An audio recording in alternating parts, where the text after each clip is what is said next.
We'll see what happens here as we jump into pick and ban for game one. bbq Oliver's beginning on the blue side and banning away the Tahm Kench that Tucson has been enjoying recently, despite being a down pick for him historically. Afreeca Freecs may just ban standard, but sometimes we see things move away at this second ban. If it's not Nocturne or Taliyah, you move your head from left to right a little bit and start to wonder about what they're setting up for. They'll ban the Taliyah away, so sticking with the standards so far are the Afreeca Freecs. Yeah, many members on the side of bbq don't have winning records on champions, right? You mentioned the 2-0 for Trick on the Kindred. That's definitely going to be a focus point, but also the Swain that has been banned from time to time on the red side. Tempt is actually 2-1 on that pick. So even though, again, they're 1-10 in series, to have a winning ratio on any champion is hard to do. I've really liked Tempt's Resolve Tree Swain. I agree with you, Valdez. I underlined it when I was doing my prep, so I think there is definitely the want to ban away Swain, but the giving up of the Nocturne is something not every team will be willing to do.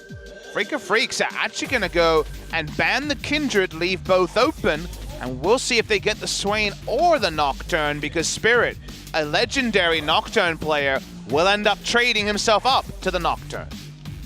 Well, there you go. A little bit of pick ban shenanigans. Another thing that was left open that we don't see very often is the Rakan. They hover it for a while. I think Nocturne will be the obvious second choice, even if they do pick Zoe here. It would be definitely a surprise if there was anything other than Zoe Nocturne. In this round, Spirit spamming Nocturne in spring season. It was Mowgli who actually played it before the buffs came through, and then Spirit is 3-0 on the pick. Let's wait and see. They can't take Nocturne Shen as a duo right now. Shen, of course, banned away. But the Nocturne so standard for Spirit, probably going to lock it in. That one sign was like, we love the chicken, please don't go down to relegations. The fans here, even on the same level as we are here. Spirit Whiting, Afreeca Whiting, goes over to Trick as they're looking for his pick here in the pick ban.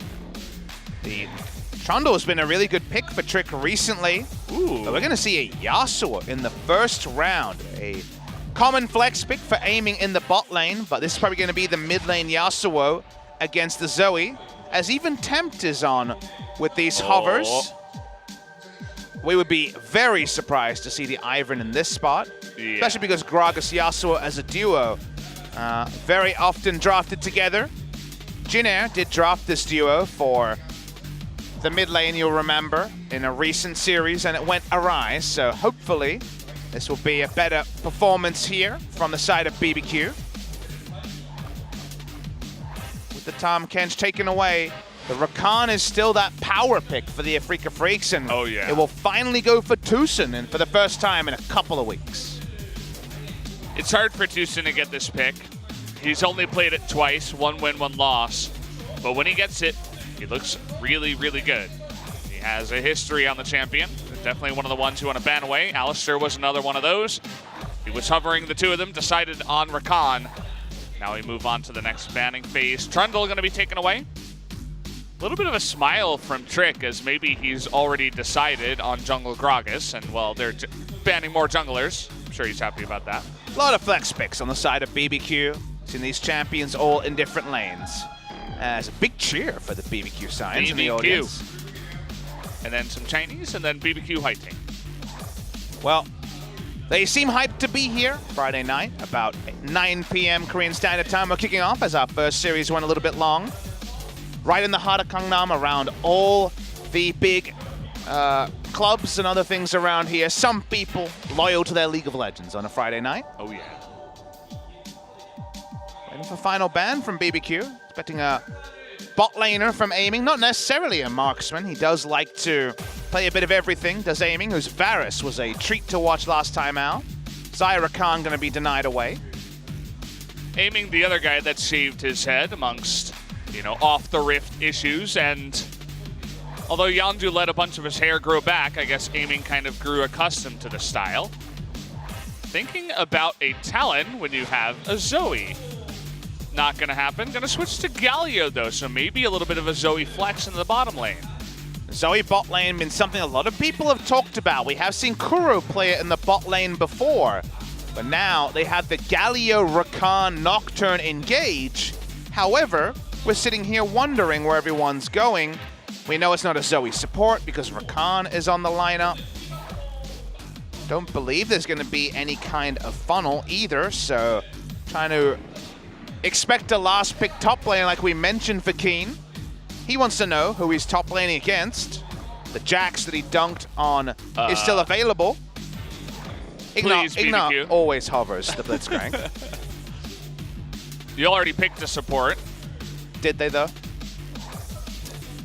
How about a jungle Alistar game? Blitzstar is a famous LCK duo, but sadly many years ago. Yeah. They're going to blind pick top lane. It's going to be the Cho'Gath top lane. Crazy. Defaulting to a pick we've seen a couple of our other top laners enjoy. What does Keen make of all of this is what we're wondering. How about a Jace game? It would be a little bit bold. Yeah, like the Camille a lot better. They could piece together just the biggest dunk combo, as they already have Camille hovered. The Galio, Rakan, and Nocturne don't need a lot of help most of the time. Oh, okay. But a final settling here is going to be on the GP. So GP versus Cho'Gath expected for top, but there's so many things going on, Valdez. We kind of need to wait a little bit to understand it fully. It definitely feels like GP top, Galio mid, Zoe bot. They haven't swapped yet, though, so keep that in mind. A little bit of mind games going on because always the Swain and the Yasuo can be swapped. The Galio and the Zoe can be swapped. I think the Zoe would feel happier to go up against the Swain rather than the Yasuo. Does have the exhaust selected already. Oh, last second swap there. And the Swain will go down into the bottom lane, actually. Makes sense. Swain Alistar, a pretty common duo. The mid lane Yasuo matchup is pretty frustrating for the Galio to deal with just because he can move the minion away quite a lot and make it so that Q doesn't really clear. It takes a lot of trade damage. But we get this very eclectic bot lane matchup of Zoe Rakan, and it will not be Zoe played by Kuro like it was at Rift Rivals, just aiming straight up on the Zoe against Ghost Swain and the Ignar Alistar. Let's see if Ignar can have another big performance. Remember that Ignar's Alistar is a pretty legendary pick from as far back as Worlds last year. Yeah, you have to imagine how much practice aiming has on Zoe. I know that I was playing a lot of mid lane, right, and I wanted to try her out. And I'm like, oh, it looks easy enough. You just head back with your portal jump, you throw it out, you go forward, and you hit them, right? It's not as easy as it looks. And aiming has not played a competitive game of Zoe ever. So we'll see how it does happen here against bbq. If he's actually good at the Zoe, or if he's just flexing a little bit, playing up against bbq. Definitely some sort of flexing going on, whether it's in terms of the roles or some of the champions here. Afreeca Freecs taking some liberties in game number 1. Looks like it. Let's jump into game number 1 right now. bbq versus the Afreeca Freecs.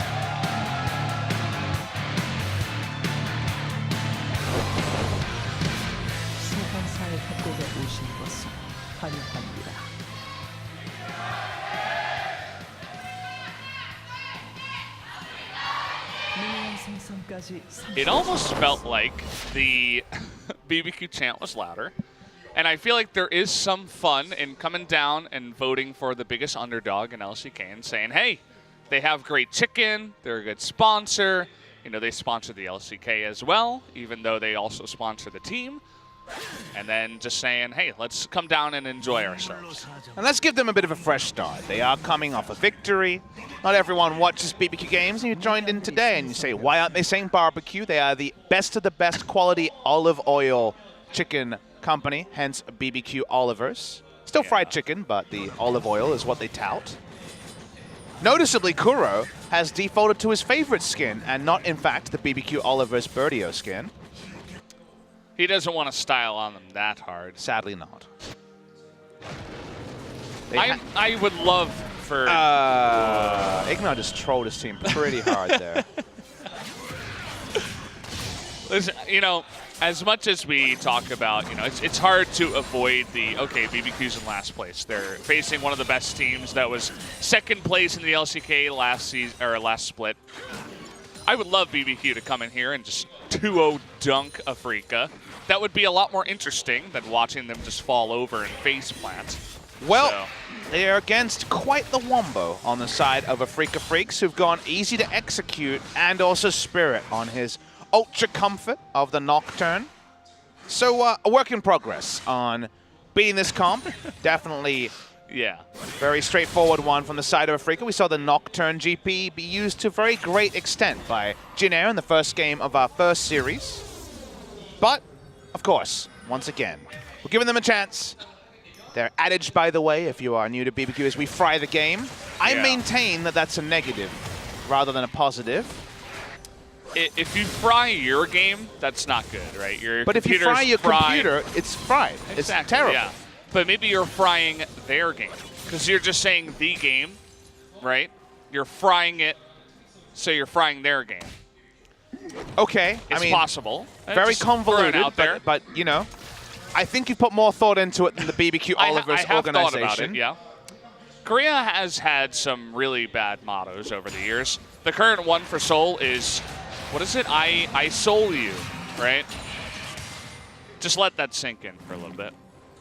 I'm sinking into the bottom of my chair, but yeah, interesting. Ignar was on having a bit of fun last time when he won on the Alistair against Jinair in that first series win for BBQ. He was playing the cowbell in the brush on a gank. He played it while his team took the Baron as well, so he's definitely very creative, as we know, on the Alistair. We'll see if you have a big performance this time out. I'm just waiting because Afreeca Freecs have picked a very much wait for level 6 comp, so when it comes to pre-6 action, it's mostly going to be from the caster bench. Well, we always have time for that.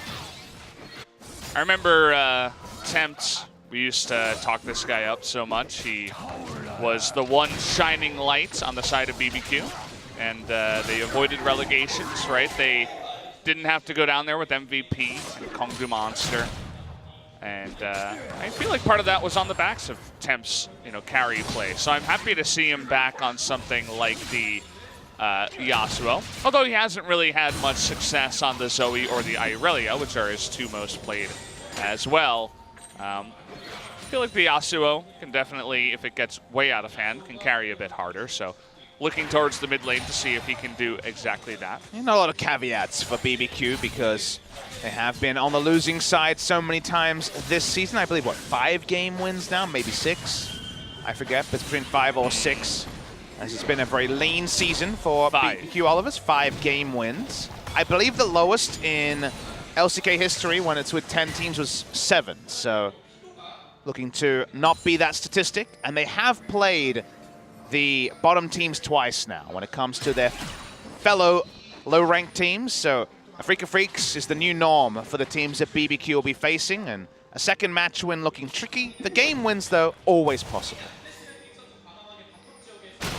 You never want to be the best at being the worst, right? You don't want to set records of being the absolute worst team in history and everything, in you know, your specific thing, whatever it may be. It's League of Legends or fencing. You don't want to be that guy. Why did your mind go to fencing? Wolf, my good friend. Ah, yes. He's a fencer. I don't know why I thought about that. He was actually quite a good fencer. You know, my friend, support from from SKT. Oh, he's got the smite. Spirit didn't have it, knew that, had to back off. Gets smite, gets the control ward as well. It's a bad feel. Honestly, Valdez, you've talked about your friend so many times with so many different things that he's good at, and talked him up so much that I'm not sure you really do have this friend. He's sounding more and more imaginary as you go along. Just imagine if our boy, the SKT support, was actually a fencer. That would be an interesting one. Yeah. Again, I'm still skeptical, so. Yeah. I've never met this friend of yours, so I'll wait and see. Of course not. I'll hold my judgment. Ignar getting frisky. Looking for aiming, actually. He wanted to try to get in there. He's going to eventually just knock up Deuce in here. Ghost, actually, just predicting that move, actually. Had a nice little Vision of Empire to gather some shards. Recall was started by Trick, almost fully channeled, and now it's been cancelled twice. They really are considering this bot side. Okay, gets the knock up here, and that might just be too much. First blood goes to bbq in the bottom lane. Ghost's gonna pick that one up, easy peasy. Really creative stuff from the side of bbq. They had Tempt coming most of the way down, realized there'd be no counter gank. This flash body slam in to kill. Aiming had been behind in CS already. Didn't go teleport, remember, went exhaust for the laning phase. bbq push up, and this is a nice early game for the bbq Olivers. That's fantastic. Look at that gigantic wave that Aiming is missing. He took exhaust instead of teleport. We saw earlier that the aggressive lane. Oh, it's so big. Yeah, I forget who it was, but they took teleport instead. And for reasons like this, you would love a teleport. So Trick had spent maybe 17 seconds backing because he canceled so many times and gets a call from his good mate, Ignar. They go in. Very, very clean from the side of bbq. We saw Ghost hit 2 never moves in succession. Been very accurate with that skill shot. We mentioned already that Afreeca Freecs had a bit of ramp-up time with their global comp. Gonna have to put their first set of globals to good use. And that's just a really good play that requires basically perfect mechanics, right? Even with the flash, Aiming was never going to get out of that because the Yasuo was in the river too. So even if he tried to side flash to avoid the ground pound from the Alistar, he was going to die anyway to the Yasuo. So perhaps if he was able to pick up the flash as he was flashing away, but even then you're just looking at nearly impossible stuff. Aiming in Tucson, still going to be a decent item spot. They're certainly not going to be beasted out of lane when it's Swain because he has to build the Rod of Ages early. I guess you could go Abyssal Masters game if you really wanted to. Wouldn't be that terrible. But watching here is Tricky finds Spirit. Spirit, well, he does have the Galio, but the knock-up, but Spirit is going to flash that wall. And look at the first rotation, will be Tucson, but the flash in from Tempt. He's going to get the kill, 2-0 to the side of bbq. As Spirit gets a little bit too far, they thought they had the coverage with the Galio. It wasn't enough. And that's the first round of the globals as well, squandered by the side of the Afreeca Freecs. Not often you will see the paranoia, the hero's entrance, and also the Gangplank ultimate used for a negative trade, but it's 1-0 for bbq. Oh. And this is why I said glass half full, Valdez. Yeah. They clearly deserve it. There you go. Sometimes when you have nothing to play for, well, we talked about it, they do have a chance to make it into the playoffs if they win every single one, and even then, maybe not. But sometimes when you have nothing to play for, you play the easiest, right? You have no pressure. You're just having fun, right? And it really looks like bbq's having fun. And sometimes when you're heavily fancied to pick up the victory, you try some new stuff, and we're not going to write it off just yet. They still have some power picks. They still have a comp that can win this game. Must admit, the bbq have been much more inspired in the early game, and to me, it's another game where Trick has been in the right spot and made some very nice moves in the early game. His pathing, maybe 3 or 4 games in a row, has been very impressive. Maybe it's not just the Kindred. Maybe that just happened to be the jungle that he was playing when he started playing better. Maybe it's just his play. So definitely a good thing to look toward, and we'll see if he can continue with that good play. I mentioned at the beginning of the game, you know, how much Zoe has Aiming really played, right? I mentioned before there was really no way he could have gotten out of that gank unless he had more passive positioning, but he did miss his paddle star on the cannon. And that makes me wonder maybe he doesn't have the exact range on that ability just yet. I'll look for more evidence as the game goes on. And remember, Afreeca Freecs have played bot lane Zoe, I believe a handful of times now, but certainly at least one time at Rift Rivals, that was Kuro in the bot lane. So yeah. That wasn't Aiming piloting at that time. Kuro will be their resident Galio player, but they are trying picks that have worked before, but with different players. Is Keen? Oh, we're playing with fire on the top. Crazy has Feast and Flash. Definitely could happen. But Keen with his TP is just going to go back. He did start with the Sheen, so basically no defensive stats. Ooh. This game has not gone to expectations in the not first 11 minutes. As bbq going to walk over to the Rift Herald, they have good control. They know the Gangplank just backed. The ultimates are back up, so the globals could be used here for a collapse, but no spot vision just yet. I imagine Nocturne knows to walk up. Well, he might be able to walk in, but you're going up against Feast Smite, and he's not going to go for it, actually. Very early, 11 minutes, 45 seconds, and that's another good stack to the Cho'Gath as well, who, you know, it builds up to 6 on normal minions, so he has some of those normal feasts that he can build in the lane, but that's just a special one that he gets just on the Rift Herald. On Sunfire Cave, not a build you see too often, but the armor and a bit of trading. And walk up to Keen. If Keen takes another dog trade, if he really gives up his health bar again, who's to say Crazy won't find something there? Usually we see Righteous Glory against the AD opponents because it gives you some armor, some CDR, and also the ability to engage. But this one's going to be more about the laning phase, and things just going swimmingly for bbq Olivers. They look really good, actually. You know, the Yasuo in the mid lane collapses early on the fight that was happening in his jungle. You know, Spirit getting a little bit aggressive, trying to take the Raptors, even the top lane, going very well for the Cho'Gath. And he's getting big, too. Up to 4 feast stacks already. We'll see how he can do and if he can pick up any solo kills later on. Early Oblivion Orb coming out from aiming. Maybe going to go the Sorcerer's Shoes for double magic penetration. Try and be an opportunist with his paddle stars. We can't really evaluate them just yet. You did mention the one on the cannon, but that won't decide the game. Valda's impressed now. I'm going to write that down on my notepad, yeah. He's, you know, he gains a couple points in my, yeah, you're okay at Zoe pad.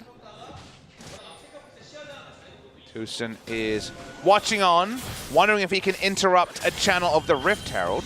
Not going to be used yet by Trick.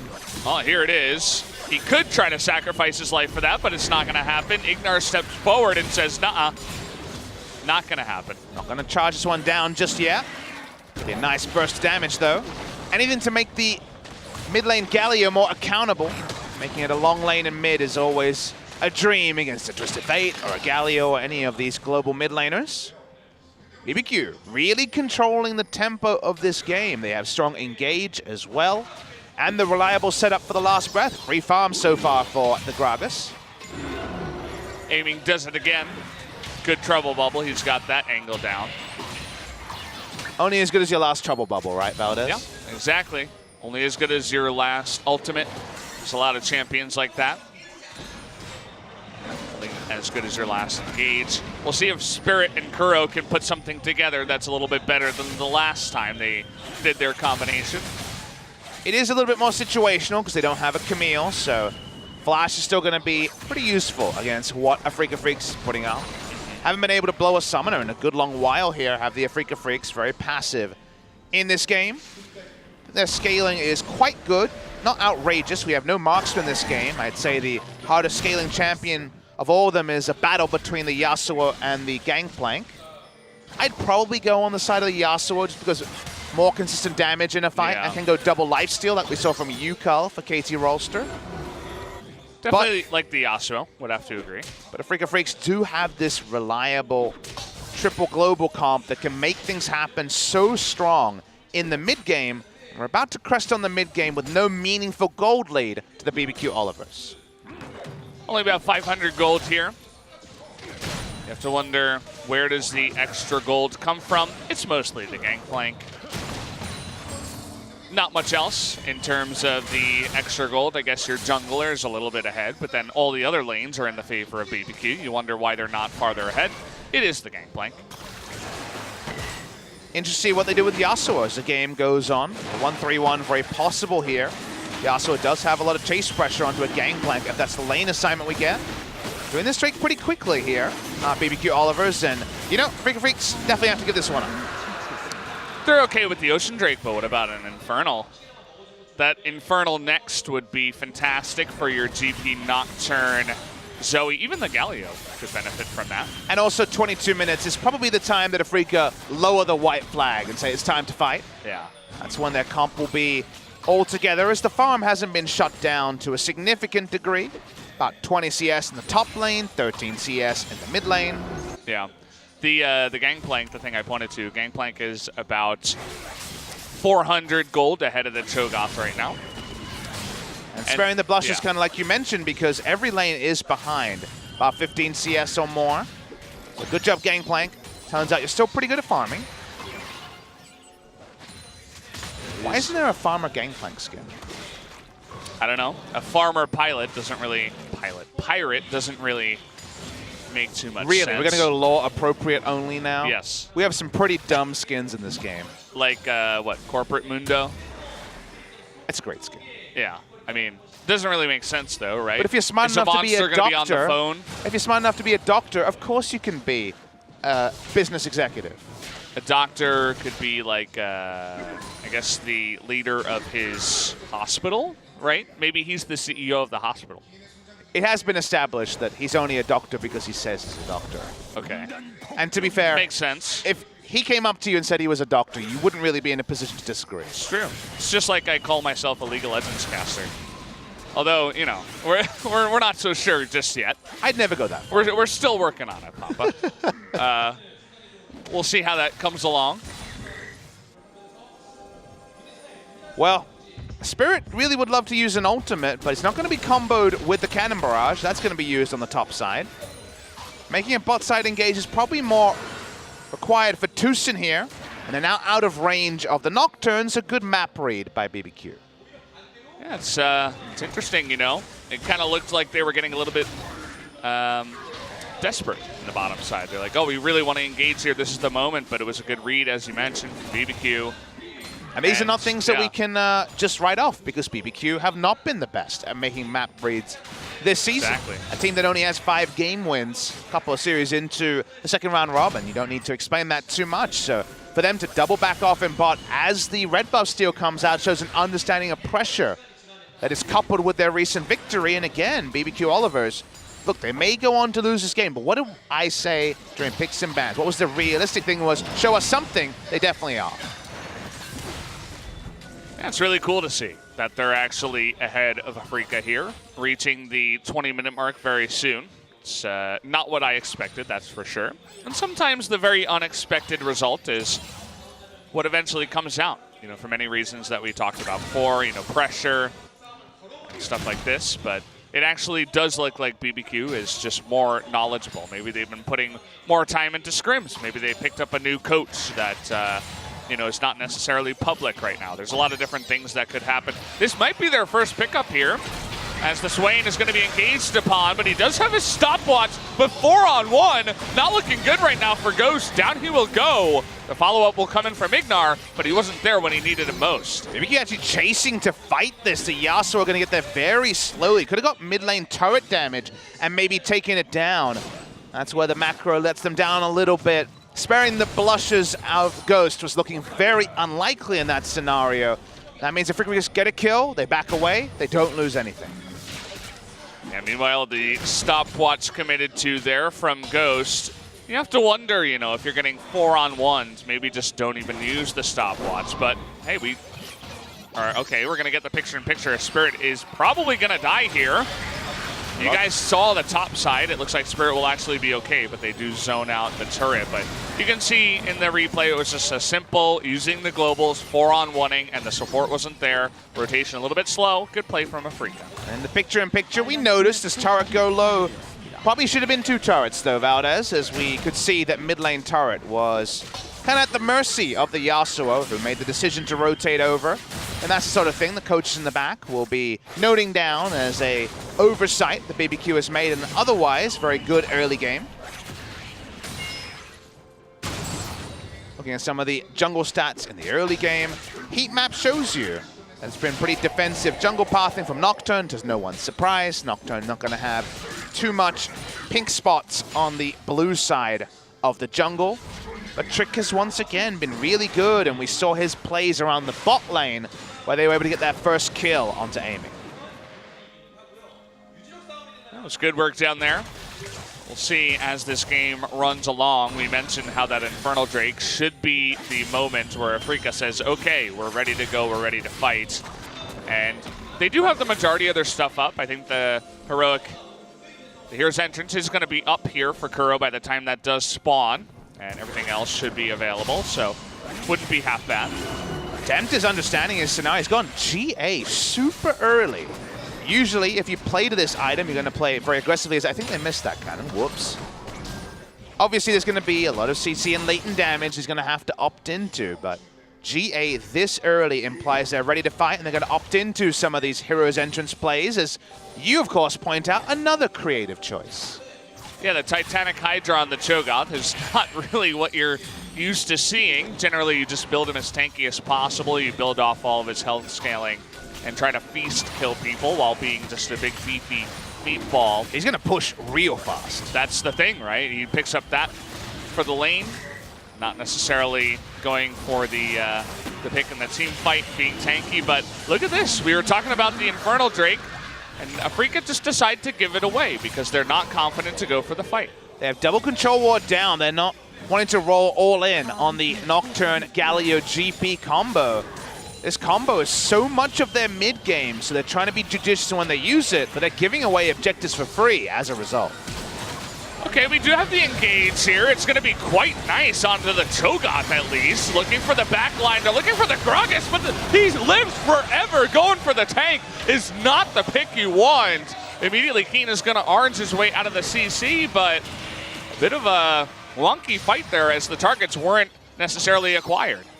Didn't seem like the best timing at all. They'll get the ult out of Ignar, but the full disengage can still happen. Aiming, popping around, utilizing his W's, more Sparkles passive here to wave clear. But yeah, it looked like it was just a big set-piece play. Rakan trying to punish as they went under turret, but the flashes are still up. They don't have a Camille to lock the enemies in place, and didn't even have to use too many flashes. Watch the replay. Tucson was spotted as before this play started, poked over the wall, comes in, and all they can do is knock up the Cho'Gath.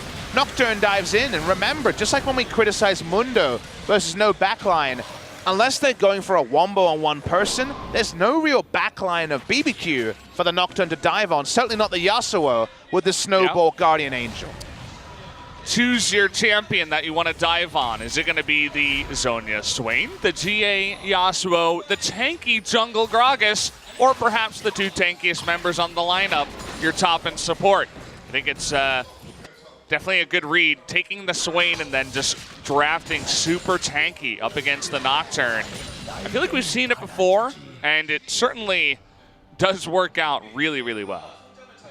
Freecs still have, again, no real gold lead to be staring at. It's actually 1,000 gold. The game is going way better with this complete information we have than it might feel based on the tempo of the game. And the macro decisions from bbq will be what is required to close it out. They have 3 Drakes to their name, but we saw a 5 Drake team lose earlier in the day. The Titanic Hydra suggests that Crazy never wants to cede the 1v1 to the Gangplank, but you have to feel like 3-4 items are crested, and then still the Gangplank will take it over. Right now is not the moment for that. But when it comes to the teamfight wombo, unless they're landing a trouble bubble and actually forcing some abilities to be used by bbq, we haven't really seen inroads with their wombo engage. We see the ridiculous pushing from the Cho'Gath with Titanic Hydra. The wave just disappears in about 3 auto attacks. And that's what he's looking for. And Afreeca looking for a dive down here, 3-on-1. Waiting a little bit on the Cho'Gath to actually the Nocturne to go in, 3-on-1. The Cho'Gath is not going to survive, but again, it's 3 people to kill 1 tanky meatball while your top is being pushed in. This is a play that Afreeca is making because they realize there's low Baron threat on the side of bbq. Temp does decent Baron damage, but no one else. They'll get the turret eventually, you'd imagine. Nocturne is staying, but GP's being called up, and bbq want an inner turret. I mean, if Afreeca's going to cede it to them for free, why not? Pick that one up. You'll begin to extend your gold lead. Spirit, as you mentioned before, there's not really anyone to stop him down here, so we'll be able to get some gold back in his pockets. Finally going to take this one down. Going to back away. That's a lot of respect being shown by Spirit. They have no vision. He's hoping the minions will do the job. We'll see how his calculation is. Oh. Yeah. No, they retargeted. Oh, no. 22. A disaster in this scenario. They don't get the turret after all of that. I think your first instinct about the bot lane Zoe, which so far has been completely anonymous, may have been the correct one. A fancy draft from Afreeca, and the last time I said fancy was the Zillion bot lane comp coming through. Zillion Sejuani. Kingzone Dragon X. Crazy, still a monster pushing. I think he was probably going to be building a Guardian Angel, and now he's going to slow down, build some magic resist, but he's going to be happy anyway. And Afreeca Freecs Spirit says, well, I got ult back up. Maybe we can kill him again.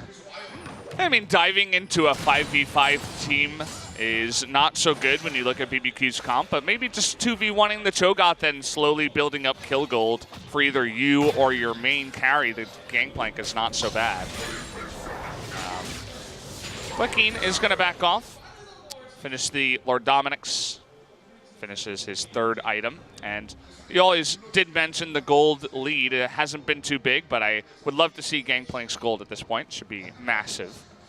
And some significant items going to come out of the side of bbq very shortly. The Korean cast talking about the Titanic Hydra we covered earlier, but I spy with my little eye 2 BF swords. So this Yasuo, probably with the benefit of the Knight's Vow, is going to be ready to pop off. And you look at the team of Afreeca, they're going to have a real rough time stopping him. Nocturne GP, going to be pretty useless against him. I don't think Tucson and Kuro are going to be enough permanent CC to shut him down. So definitely feels like a game where Yasuo is set up for success. Afreeca Freecs desperate for a pick to once again delay this game until Keen has 6 items of his own. Tucson shows bot. They look to go in on aiming here because of that, and aiming forced to use his real flash, by the way. So after that, they say, okay, thank you very much. We'll take a 4th elemental Drake. Will be the Ocean here. Looking for a better spawn on Drake number 5. It will be that 5th Drake, like you mentioned, Valdez. Before the Elder, will be a late Elder. Which may be good news for the side of Afreeca. There is the 8th stack also when it comes to the Cho'Gath, getting comically large. Has the health scaling on his Vorpal Spikes as well. That is a very scary auto-attack Cho'Gath, not seen since the famous Witsend Cho'Gath of the Hotshot GG days. Oh, yeah. It's a nice little build. It's crazy. You know, he's shown us some weird things. And sometimes when you're not doing so well, you try to get creative, right? Oh, he does a lot of damage with that item, actually. That was about 1,000 damage. Well, I think especially because the Scuttle was knocked up. Helps out. I like how secretly Cho'Gath might be the more significant auto-attack threat in a team fight compared to Yasuo. Who would have thought? Oh, I'd love to see that. Unfortunately, Cho'Gath famously does get kited out forever in team fights. But if you're going up against a composition that's trying to dive on top of your backline, you could just sit there and say, really? Like, I'll just kill you all. This is not a comp built for kiting from the side of Afreeca. It's built for committing. So yeah.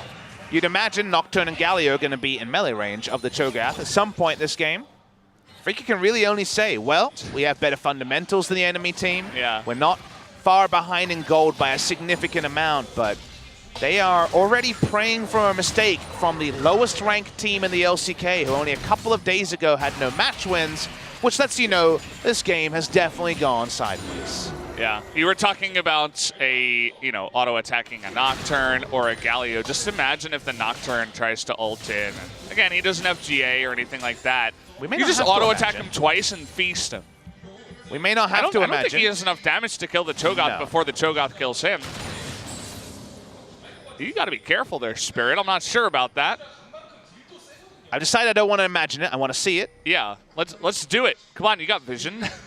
Feast right now, doing 952 damage, if you don't mind. Yeah. This Cho'Gath is just fearsome. Someone's going and queuing for a solo rank game right now, watching this game. Yeah, and you mentioned Baron pressure, and while they don't have the fastest Baron speed, when you're far ahead, they're not super far ahead, but they do have that massive feast, right? So they might even just say, hey, try to come at us. We can beat you. And also, Ignar trying to come from behind, interestingly enough, is going to be punished for it. That is not going to work.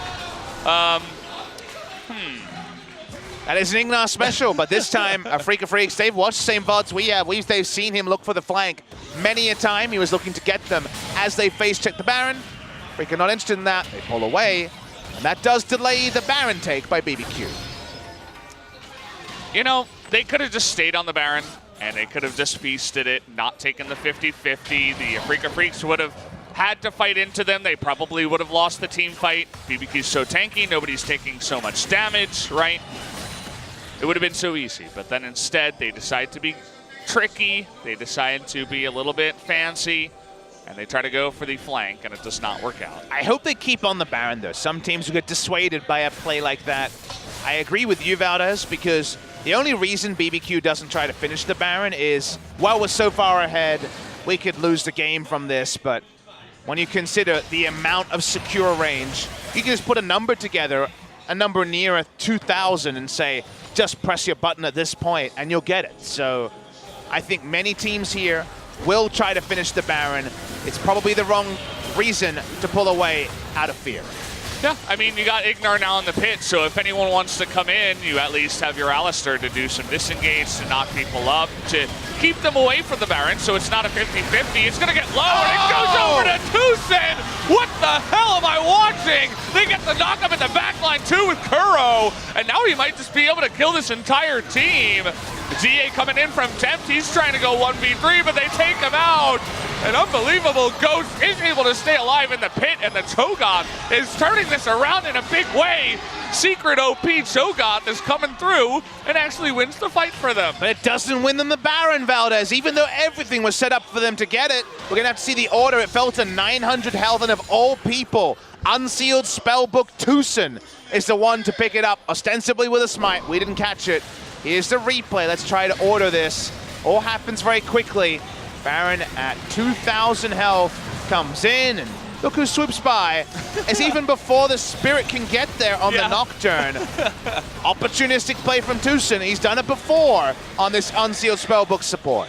Sometimes you gotta work around with the weird timings, right? Smite a little bit early, maybe the Feast comes in early. The timing was perfect from Tucson, and keep in mind, you know, he's below the level of everybody else. Anybody else who has Smite, the two junglers, the Feast, obviously, will do the most, and, well, level 13, Rakan picks up the Smite there. And maybe that's the reason why they pulled off the Baron the first time. You know, this is weird. Even with level 18 Cho'Gath, they decide, nah, it's too close. Remember that Cho'Gath has around 1,400 to 1,500 smite range at this point. So, you know, it's an interesting situation that has evolved. Speaking of interesting, the Gangplank did 10,000 damage in one fight. Yeah. Oh, boy. Gangplank evolving into Gangplunk. It's happening, guys, right before your eyes. A lot of people opting into his ultimate there that they just sat on for a long time, and then a couple of barrel links together. And you know what? Afreeca Freecs could still win this game. They definitely can. Well, there you go. Not sure how that happened, but they did not block for Ignar. And that means that Afreeca will pick up their first Drake of the game, will be a Mountain Drake. And, well, I didn't expect this to happen. I thought bbq were actually going to take a very one-sided game one, and we'd have to question our reality. But actually, things are beginning to make sense. As bbq, a couple of mistakes, Afreeca taking the game.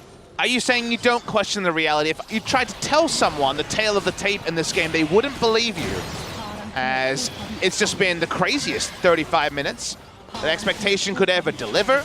Crazy's still frustrated. He's still huge. He even has the ability to get even more health now with the Stone Plate. Yeah. Does he just three-shot a Nocturne? Tune in soon to find out. I think he does. I mean, as long as bbq doesn't make any mistakes, they might still just win this on the back of the Cho'Gath. Let's see how this happens. The damage amp on the Alistair. Trick says, "You shall not hit my cow." Sadly, he was mistaken. He thought, you know, the big Gragas would be able to block it. But apparently not. Not enough blubber there. Too much time at the gym for Gragas. Yeah, he's been working out. He's been seeing a lot more play recently, so the exercise is getting to him. It's thinning out a little bit. bbq, they're still in a gold lead, as the gold has ballooned from 3,000 to now about 0. And it's about a 75 gold lead. What item is probably Guardian Angel, I guess, here for GP. Doesn't have any critical strike in this build. Now he's a frontliner who will live for a pretty extended amount of time. You would imagine Tempt will still follow up on our expectation and be able to dominate a fight. But they could end up with double exhaust if Tucson goes that way, and they certainly will want to CC him down. Amazing this game is still up in the air, but bbq have the Elder Dragon to set up around. When it spawns, Afreeca was able to stop the 5 Drake stack. They at least have that going for them. I think we might just have a little bit of a slowdown before we do get into the next objective. You guys can see the gold advantage graph. It was never even that big for bbq because the Gangplank was holding so many gold in his pirate pockets. But now after that good Baron fight for Afreeca and a couple of turrets taken out, they have evened up the score. They have done what we asked of turn their game victory into a strong early game. But closing games, bbq have struggled with that before. I think they still have a wonderful comp here to try to make it happen. Aiming been able to have some sniper moments, but of course the one we highlighted perhaps should have been aborted by the Gragas. Waiting here for the flank. We know Ignar loves those flanks. Was caught on the previous one, but I don't think it's going to do enough to dissuade him. I mean, he has Righteous Glory as his real first item. So you know he's going to be doing that. With the mobility boots, he can really close some distance from a faraway place. By now, Tempt actually has Stasis and Guardian Angel sitting in his inventory. Maybe a red pot already topping him up, but let's wait and see what the final item is. I mean, it's just going to be so huge. If you imagine the fights, if they really want to dive onto the Yasuo and burst him before he dies, that's 980. Without using the stone plate, yeah. So it's going to get bigger. Look at the damage dealt this game. Oh boy. Gangplank was laning against a melee champion, and well, he also got 10,000 gold in the Baron fight. Or not 10,000 gold, 10,000 damage in the Baron fight. Good news, he's done more than the entire enemy team. Wow. Yeah. Really? Yep. Yeah, he has. Okay. If he loses, that would be bad. He's just kind of been playing single player this game. Yeah. Has less CS than his opponent, but is Gangplank. All right, this game has been almost as weird and wonderful as the first series. And again, this is just game 1. I know, there's more. I'm excited. Let's do 3 yeah. games. No, it's good. I mean, bbq's actually showing up to play. Well, speaking of which, bbq looking to push in the mid lane as they are kind of scared about going to the Baron again. I can't really force a fight. The enemy team has more reliable engage, and Trick doesn't want to ult them under a turret, so... Right now, watching Ignar. Somehow I don't think Afreeca Freecs is going to be surprised by his roams. So far been very dogged, or dogged I should say, in not allowing him to find a flank. Tempt's going to pick up a red buff. Tempt is still monstrously powerful, and yet we're no closer to knowing who's going to win game number 1. If I had to bet, I'd probably bet on bbq, to be honest. I just feel like the tankiness and the Cho'Gath, if the fight goes in just an even playing field, should go towards them. Feels like the hardest champion to get value out of is the Zoe. They're just running at Baron.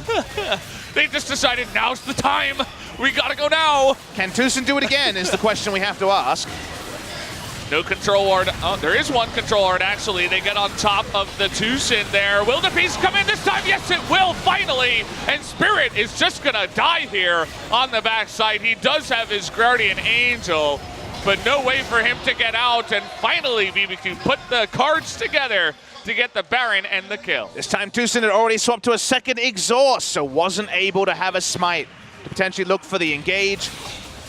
Baron is there, Spirit is dead. 5v4 bbq. They'd love to close the game on this push. Looks like they should be able to. 40 seconds left on the Nocturne in the jungle, and so just get one more wave to push in. They should be able to close this one out. It's going to be tricky to actually win the game, though, Valdez. It can't turret dive onto Galio. The stasis is there on Might as multiple well just members. take the free Elder Drake, too. Definitely does set them up for another fight they can win. Minions pushing in the bot side that will need to be answered. Should be double buffs here, though, for the side of bbq Olivers, and they will wear those for approximately 2 minutes. Even the TP committed to here from Ghost down to the bottom side. The turret does go down, but the gets that entire wave to himself. Tons of gold just swung in the favor of bbq, just about 5,000 into their pockets extra, so they can pick up all the extra items they need. Most people are going to be at 6, and then maybe then they will go for the push. Huge farm numbers this game. 3 over 400 for the side of bbq. Not so much for Kuro and aiming at this point, and like we said a couple of times, it's going to be so tricky for aiming now to find value against bbq Olivers. Crazy is just the biggest of Cho'Gaths. This dinosaur, not going extinct anytime soon. I think he's bigger than a Drake right now. Can still get bigger. 10 stacks so far. He's working on it. He went Locket as his final item for a bit of team utility. Actually, doesn't he max out in size at 10? Not 100% I think he clear does. on that. I used to play a lot of Cho'Gath once upon a time, like 5 months ago or something. I think it is 10. Either way, we'll see. Minion wave been well pushed back in the mid lane by the Afreeca Freecs, so not going to be multiple lanes here. They're actually pushing back in top as well, so bbq actually only playing one lane. Well, this is the simplest way to do it. You don't have to time waves to push in at the same time. You don't have to send anyone else up there. They also don't have an extra TP, so just saying, well, we're super strong right now. Maybe we can just push in as 5. And, well, they're going to flash onto the Galio. That's not really going to work out for Trick. He does kind of zone them out for a bit. The Cannon Barrage is raining down on bbq, but they don't seem to care. And there's engage. Okay, the Galio going to follow up here. Knock up 4 people, actually. But everybody is so healthy. Look at that gigantic shield onto everybody as well. That Cho'Gath is zoning out the entire team. Aiming is going to go down in the end. And everybody on the side of Afreeca will go down. The bbq fans are going crazy. They finally fried the game up here up against Afreeca. And that will be game number 1 going over to bbq in exciting fashion. Raise your roosters. They've taken a game off Afreeca Freecs. It got a bit fancy again. Now King Zone and Afreeca going for the